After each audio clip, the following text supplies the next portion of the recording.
Olá e bem-vindos ao curso de Redes de Computadores 1. Meu nome é Célio e esse é o capítulo 2, seção 2.6, onde vamos falar sobre aplicações peer-to-peer. Na arquitetura peer-to-peer pura, a gente entende que não existe nenhum servidor sempre ligado e qualquer peer da rede, que a gente vai chamar de par, em português, né, a rede peer-to-peer é traduzida para rede par a par, né? Cada par da rede, cada peer da rede, ele pode se comunicar diretamente com outro peer sem auxílio de um servidor que esteja sempre ligado. Okay? Então os pares podem entrar e sair da rede a qualquer momento. E cada vez que eles entram e saem da rede peer-to-peer, e a gente tem um conceito de uma rede virtual sobreposta peer-to-peer, em que esses pares então vão estabelecer conexões entre eles e formar uma rede sobreposta. Esses pares podem entrar e sair da rede a qualquer momento e podem entrar e sair da rede com endereços IPs diferentes. Como motivação do porquê da rede peer-to-peer, vamos observar um caso de distribuição de arquivo. Imagine uma solução por cliente-servidor comparada com uma solução via peer-to-peer. Então, se eu tenho um servidor querendo transferir um arquivo de tamanho F para N clientes, para N usuários, né? Quanto tempo ia demorar se ele tem uma largura de banda de upload de US, e se cada cliente também tem uma largura de banda US e uma largura de banda para upload de US e de download de, o 1 e D1 para o cliente 1, o 2 e D2 para o cliente 2, e por aí vai até o N e DN para o cliente N. No caso da distribuição por cliente-servidor, o servidor tem que fazer N cópias do arquivo F e transmitir N vezes por esse link daqui. O tempo de transmissão de um arquivo S através de uma banda em bits por segundo, né, de US, eu tenho aqui um tempo total de F sobre o S, onde F está em bits e o S está em bits por segundo, ou F está em bytes e o S está em bytes por segundo. Né? Então, F sobre o S é o tempo mínimo para transmitir um pacote de tamanho F bits numa banda que eu tenho de US bits por segundo. Se eu tenho que transmitir N cópias, eu vou ter um tempo total mínimo de pelo menos N vezes F sobre o S. Ok? Agora, cada cliente vai demorar pelo menos F sobre DI para poder fazer o download desse mesmo arquivo F. Né?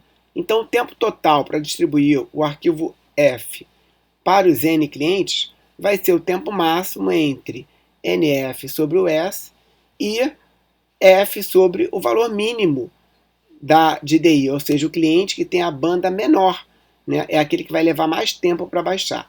Então vai ser o valor máximo entre esse valor e N vezes F sobre o S. Obviamente, quanto mais clientes eu tenho, maior vai ser esse valor aqui, é ele que vai dominar esse tempo aqui de distribuição do arquivo F pelos N clientes. Então ele é proporcional, linearmente proporcional ao número de clientes que querem baixar aquele mesmo arquivo. Observe que isso é interessante em vários cenários, por exemplo, de atualização de software, atualização de base de antivírus e por aí vai, distribuição de software, né? Onde um grande número de clientes quer baixar o mesmo arquivo quase que simultaneamente, né? Assim que sai uma nova distribuição, assim que sai uma atualização do software, assim que sai uma nova atualização do antivírus. Já se a gente usar uma abordagem peer-to-peer, agora eu tenho uma vantagem. Cada peer que vai baixando conteúdo, ele potencialmente também é um servidor que vai servir a rede com aquela banda UI, né? Que é a banda de upload dele. Então agora eu tenho que o tempo para enviar pelo menos uma cópia, né, é F sobre o S, e eu preciso de pelo menos que uma cópia seja enviada pelo servidor. E cada cliente vai demorar ainda F sobre DI para baixar. Só que agora, na rede como um todo, eu vou ter também a taxa de upload dos outros clientes, né, e peers que estão participando. Então a taxa total de upload vai ser o S sobre, ou o S mais o somatório das taxas de upload de todos os peers. Ok? Então, com isso, eu continuo tendo NF, N vezes F, bits sendo baixados da rede por todos os nós da rede, né? Mas, agora eu tenho que o tempo total para distribuir aquele conteúdo vai ser o máximo entre F sobre o S, que é o tempo que leva para ter uma cópia transmitida pelo servidor, F sobre o tempo daquele cliente que tem a banda mais baixa de download, e NF, esse aqui que é o fator dominante, né, porque ele é proporcional a N, NF sobre o somatório da taxa de upload, o S mais somatório de I, e aqui eu tenho que continua sendo proporcional a N, mas cada vez que eu incluo um novo peer na rede, a taxa de upload aumenta também. Então, com isso, ao longo do tempo, a gente vai perceber que o tempo máximo para distribuir um conteúdo para N grande, ele vai estabilizar num patamar. Que é isso que está acontecendo aqui nessa simulação, com alguns parâmetros aqui desse experimento, mas a gente vê que na abordagem cliente-servidor, o tempo para baixar um conteúdo é sempre linear com o número de clientes. Mas na rede peer-to-peer, ele vai crescendo até um patamar, e depois ele estabiliza, porque quanto mais peers entram na rede, mais servidores eu tenho também. Então, maior a minha taxa de upload, e aí o tempo de download não aumenta significativamente. Um dos serviços mais populares de peer-to-peer é o serviço BitTorrent. O BitTorrent, ele tem um conjunto de pares que trocam pedaços de arquivo daquele conteúdo, de um conteúdo específico, né? Esse torrent ele é para um conteúdo específico. Então, cada conteúdo tem o seu torrent, que são aqueles pares que estão trocando pedaços daquele conteúdo específico. Tá? Cada torrent também tem pelo menos um nó rastreador, que é o tracker. O nó rastreador verifica os pares que estão ainda participando da rede peer-to-peer. Porque, como a gente sabe, cada um desses pares podem entrar e sair da rede peer-to-peer a qualquer momento. Quando um usuário, a Alice, consegue o torrent, baixa o torrent de algum site, ele já sabe, então, alguns endereços IPs de nós que estão participando da rede peer-to-peer. E sabe o endereço IP também do tracker. Então, ele consulta o tracker e pega a lista de outros pares. E vai dinamicamente solicitando pedaços do conteúdo a esses pares. Tá? No torrent, é comum que o peer já faça conexão com pelo menos 3 ou 4 outros pares, né, para baixar conteúdo. Então, no caso aqui, a Alice, ela está fazendo conexão com esse par, com esse, 3 pares. Né? É até pouco. Na prática, eles acabam fazendo com mais pares, e outros sistemas baseados em BitTorrent podem usar até 40 pares, 50 pares, um número muito maior de pares simultaneamente. Bom, para cada conteúdo que o BitTorrent está transmitindo, né, está distribuindo, aquele conteúdo é quebrado em pedacinhos chamados chunks, e esses pedacinhos têm em geral 256 kilobytes. E aí então o usuário ele solicita pedacinhos do conteúdo aleatoriamente para pares que ele está conectado. Tá? Com o tempo, ele vai também trocando listas de chunks com seus vizinhos, dizendo, olha, eu tenho esses chunks aqui. Então ele faz um bitmap, pega o arquivo todo, divide em slots e marca com uns e zeros os pedacinhos que ele já tem daquele arquivo. E ele troca com os vizinhos deles. Dessa forma, ele sabe que pedacinhos o vizinho tem, cada vizinho tem, e os outros também sabem que pedacinhos ele tem. E com isso eles vão trocando os pedacinhos que eles têm. Né?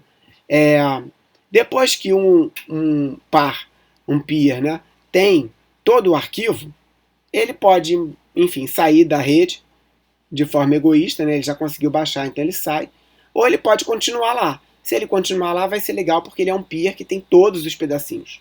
E aí ele pode servir outros clientes. Tá? Bom, a abordagem para escolher que pedacinhos pedir, né, como eu recebo aquela lista de pedaços com bitmap de cada vizinho, eu sei que pares pedir, que pedacinhos, né, que chunks pedir do arquivo. Então, eu começo pedindo aqueles pedacinhos mais raros. Ou seja, se eu vejo lá da minha lista de vizinhos, só um deles tem aquele pedacinho, o pedacinho 10, então eu vou pedir logo o pedacinho 10, para que eu tenha mais uma cópia dele na rede e para que esse pedacinho não desapareça da minha rede, né? Se aquele cliente, que é o único cliente, aquele peer, que é o único peer que tem o pedacinho 10, se ele sai da rede, ninguém mais vai conseguir recuperar. Então, essa abordagem de escolher os pedacinhos mais raros, ela faz com que aquele conteúdo fique na rede por mais tempo completamente disponível, né? Além disso, na rede BitTorrent é usada uma técnica chamada tit for tat, ou olho por olho, onde cada nó ele avalia a velocidade com que os outros parceiros dele estão devolvendo os pedacinhos que eles solicitaram. Então eu solicitei o pedacinho 10, o nó está demorando muito para me responder, eu vou escolher um outro nó. E aí, a cada 30 segundos, o nó decide se ele seleciona outro nó aleatoriamente daquela lista de nós que o tracker distribui, ou se ele mantém conectados a eles. A ideia é que ele vai tirando os nós que estão demorando mais para responder e selecionando novos nós. Dessa forma, com o tempo, ele fica se desafogando, porque ele não fica só pedindo pedaços para o mesmo servidor, para o mesmo conjunto de servidores, e consegue então distribuir de uma forma melhor. E uma coisa que acontece é que, naturalmente, se eu tenho dois servidores aqui bons, Alice e Bob são bons peers, que tem boa banda, eles acabam eventualmente se encontrando, um desafogando o outro, eles tiram um outro peer que não responde tão bem, e eles acabam então entrando na lista de melhores peers um do outro, e formando então um grupo, né, com boa banda, onde um serve bem o outro. Por isso que é tit for tat, ou olho por olho, né? E isso ajuda muito então a formar esses grupos, esses clusters com bons servidores da rede peer-to-peer se encontrando eventualmente, né? Conforme esse processo vai evoluindo, a cada 30 segundos eles vão trocando de peer, tirando aqueles menos responsivos e colocando outros, até que eles conseguem subconjuntos bons de peers relativamente rápidos, né? Ou com boa velocidade. Então Bob se torna um dos 4 maiores provedores da Alice, e a Alice também se torna um dos 4 melhores provedores do Bob, e aí com isso eles formam esse cluster, né? Então, como está dito aqui, com a taxa de upload mais alta, né, Alice e Bob podem achar melhores pares e baixar conteúdos de forma mais rápida. Bom, aqui um estudo de caso do peer-to-peer que é interessante é o caso do Skype. O Skype ele foi, por natureza, criado para ser peer-to-peer. E no Skype, você tem os seus clientes Skype, são esses que a gente baixa na nossa máquina. Alguns clientes Skype podem ser promovidos a supernós Skype. Esses supernós eles têm endereço público, eles não estão atrás de NAT. E eles se conectam com outros supernós da rede Skype, que estão conectados a outros clientes Skype. E, além disso, você tem um servidor centralizado que sabe quem está online, quem não está online, e faz essa associação entre os clientes Skype e supernós. Dessa forma, você pode ter, então, uma conexão entre dois clientes Skype que estão atrás de NAT, usando endereços IPs privados, por exemplo, aqueles famosos 192.168.1.1. Inclusive, os dois podem ter o mesmo endereço IP privado, 192.168.1.1. Só que observa que esse cliente Skype está ligado a um supernó Skype, e esse aqui também está ligado a um outro supernó Skype.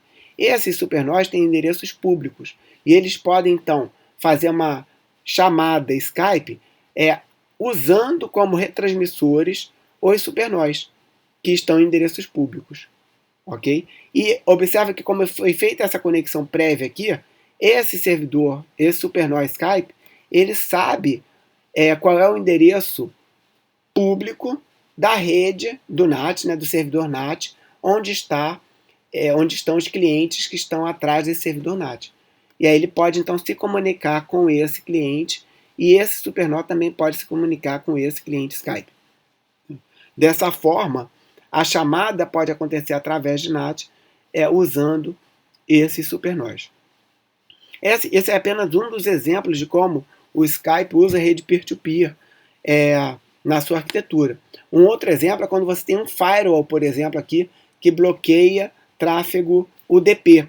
E aí, então, você pode estabelecer uma conexão TCP aqui curta entre o SuperNOR e o cliente Skype, e aqui você pode ter uma conexão UDP mais longa até o outro nó que está se comunicando com o cliente que está atrás do firewall.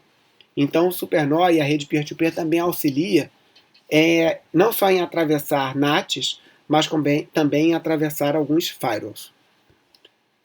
Bom, gente, com isso a gente deu uma pincelada em redes peer-to-peer. Tem muito mais para ser lido sobre peer-to-peer. Tem toda uma história, desde o primeiro peer-to-peer que foi criado, que é lá o Napster, lá no final da década de 90, até hoje, com as grandes variações e evoluções desse tipo de rede, com o Kazaa, o Gnutella e outros serviços peer-to-peer, até o BitTorrent, que é o que a gente tem mais popular nos dias de hoje. Então, mais uma vez, eu recomendo que vocês leiam o livro para verem mais detalhes sobre aplicações peer-to-peer. Ok?